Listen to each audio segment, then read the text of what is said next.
What is up, everybody? It's your girl Jaded Reads here, aka Diamond, and I'm here with a book review. Today we're going to be reviewing the book Medicine Walk by Richard Wagamese, and I'm really excited. Before we get started, if this is your first time seeing my face or knowing of my existence, my name is Diamond, aka Jaded Reads. I like to make videos on the internet where I talk about books. If you like to make videos on the internet where you talk about books, maybe we should subscribe to each other and be friends. You should subscribe to my channel, like this video, share this video, and come back for more videos. On this channel, I like to do reading vlogs mainly. This is going to be my first formal book review. But I definitely review the books at the end of the month when I do my wrap up. So if you're interested in things like that, things of that nature, vibes, positive vibes only, being yourself, watching somebody else be themselves on the internet authentically, then you should subscribe to my channel for more. I would really like it, and I think you would really love it here. All right, so without further ado, let's get right on into this video. So with this being my first book review of a book, one single book, I'm just going to let it all out. Medicine Walk was published in 2015 by Richard Wagamese. Richard Wagamese is a Canadian Indigenous author. He is a part of the Ojibwe Indian tribe. He is from British Columbia in Canada. And I think he's one of their most prolific, one of their most prolific authors. I'm not sure. He has since passed away since this book. He is also known for his other work, which is called Indian Horse, which has been adapted into a feature film. I have not read that one, but I do plan on reading that one. But let's go ahead and get into the magnificent, oh so fabulous novel, which is Medicine Walk. So in Medicine Walk, you follow Franklin Starlight and his father Eldon Starlight.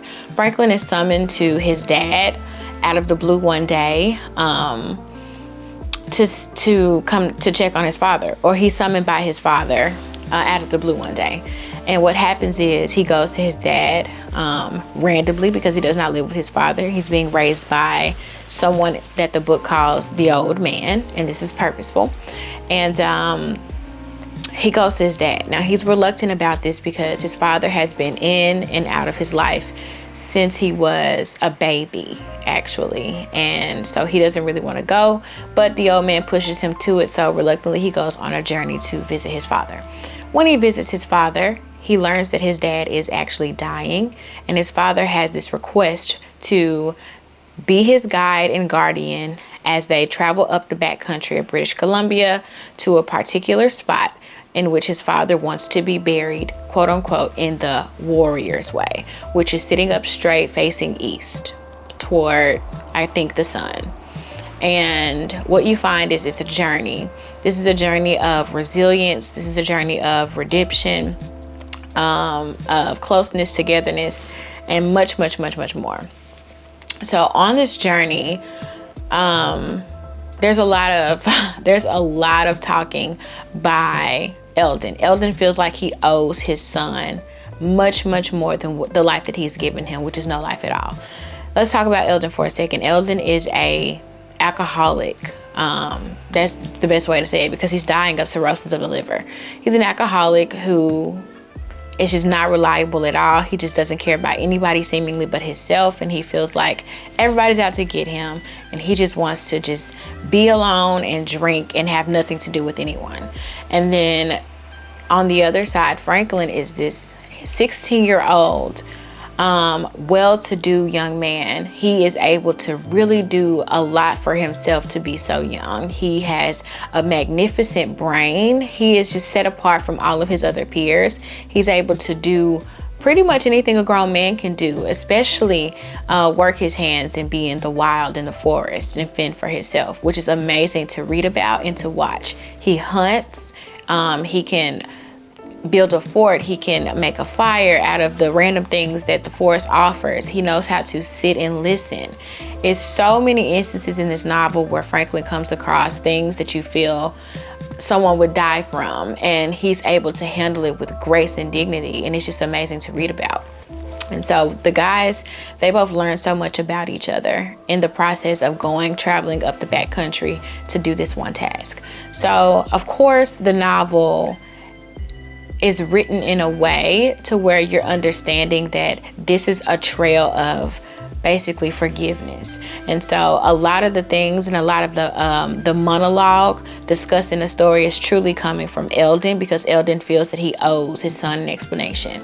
A lot of things have transpired in Eldon's life where he feels like he's not able to come back from, which is all these different hardships that came along that made him go devote himself to the bottle, to the alcohol, because he felt like he couldn't turn to anyone else. You learn so much about his past that dictated who he became, that you have no reason but to really weep and feel bad for him as well. But one thing about Franklin is Franklin holds his neck. Like, Franklin keeps his foot on his dad's neck because he feels like no matter what, you should have still been there for me. You know, I didn't cause any of these things. That's what happens with life, is you roll with the punches. Why, Dad? Why didn't you roll with the punches? So he continues to be hard on his father. And that's one of the wonderful things about this story, because he just doesn't accept the first apology. He doesn't accept the first story. He doesn't accept the second story. But he's still, you can tell Franklin still loves his dad so much, even though he hasn't been a good father, because he's dying. He's telling these stories and he's dying, but Franklin is being so attentive to his dad and his needs and wants. He's making sure that everything, he's making this trip the most comfortable that he can, even though he can't stand this man, the presence of this man. And so what I really feel like with this story,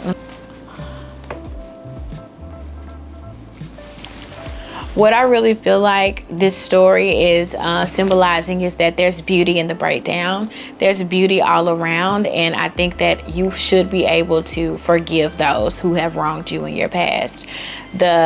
One of my favorite things about the story is the way that Richard Wagamese wrote. I am an empath for sure, and I'm most empathetic to so many different people and the reasons that they do the things that they do. I'm all about understanding, and it's not sympathy, it's empathy. And so the book is written in that way. The book is written in such a way that you are called to question your ethics and your morals as a person through the lens of Franklin, and honestly through the lens of the old man, through the lens of Eldon.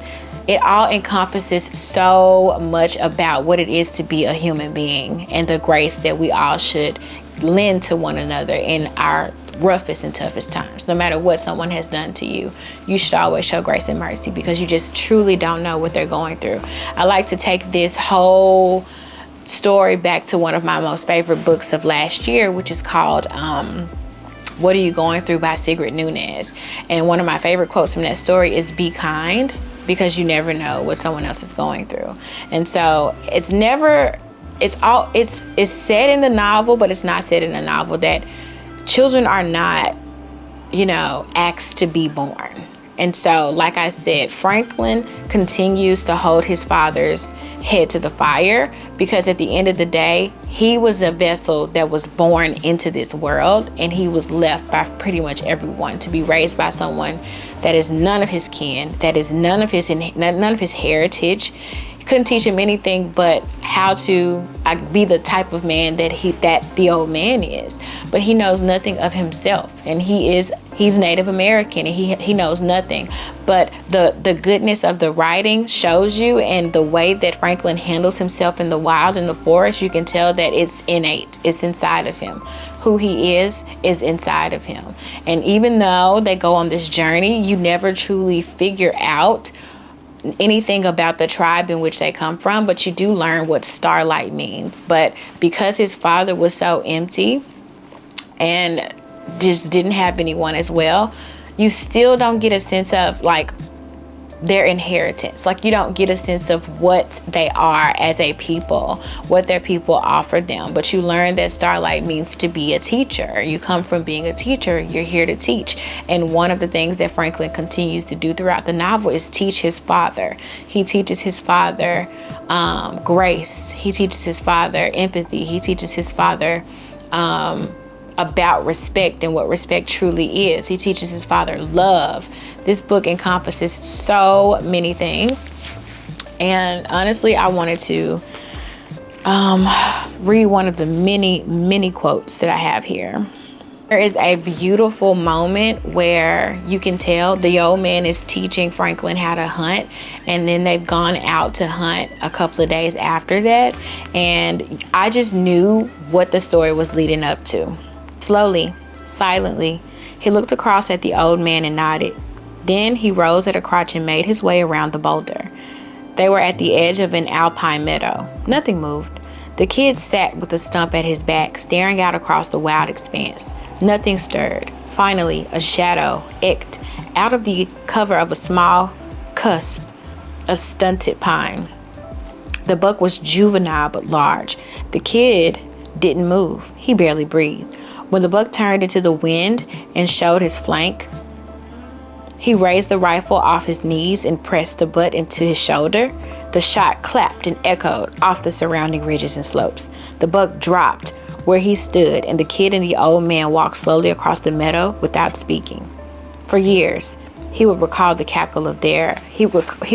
crackle of their footsteps through the dry underbrush and moss, and the feel of the old man's hand between his shoulder blades. It was a clean heart shot. The buck died instantly. And then you begin. It says here, the old man tells Franklin to cut the buck's throat. I wrote on the side of my page in the margins, this is one of the best written scenes I've ever read, leading up to a first kill and subsequently thereafter, buck fever. Franklin gets very emotional and he feels very sad. He gets upset, tears well up in his eyes, and he just doesn't understand this feeling. And so the old man explains to him that this is the feeling that you get after you shoot and kill, your first deer. It's buck fever. And the feeling that you have is twofold. You have you feel glory because you have done a thing like this. This is amazing. And then you feel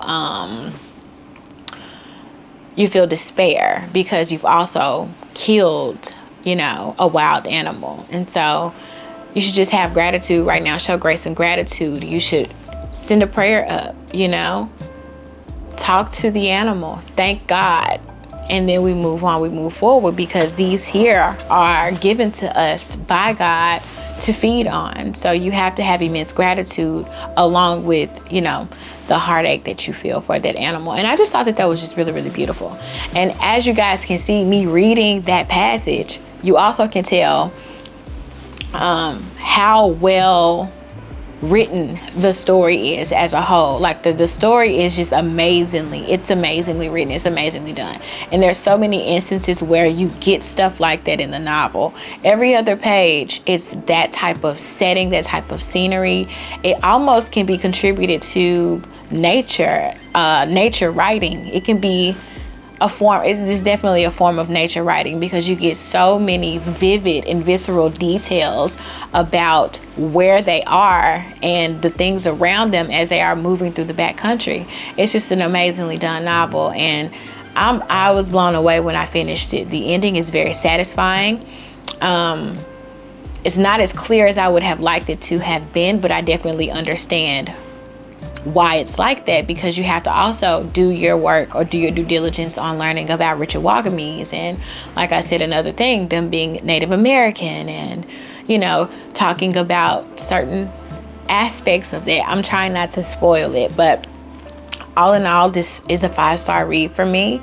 My first 5-star read of the year, and I just felt behooved to come and do my first sit down review of it. I think it's a incredible novel, and I think everyone should read it. it would do to read it for yourself and truly experience what I've experienced. I liked it to kind of a Western, even though it's not a Western. They're kind of like on an Odyssey, even though it's not an Odyssey. Yeah, it's so many different ways and avenues that you could take to describe what this novel encompasses. But like I said, this is my first review and I'm just coming off the dome with the things that I felt about it. And it's really just to get you to read it. It's an older novel. I read a lot of backlist titles. And so this one is very strong. This is a very, very strong read internally.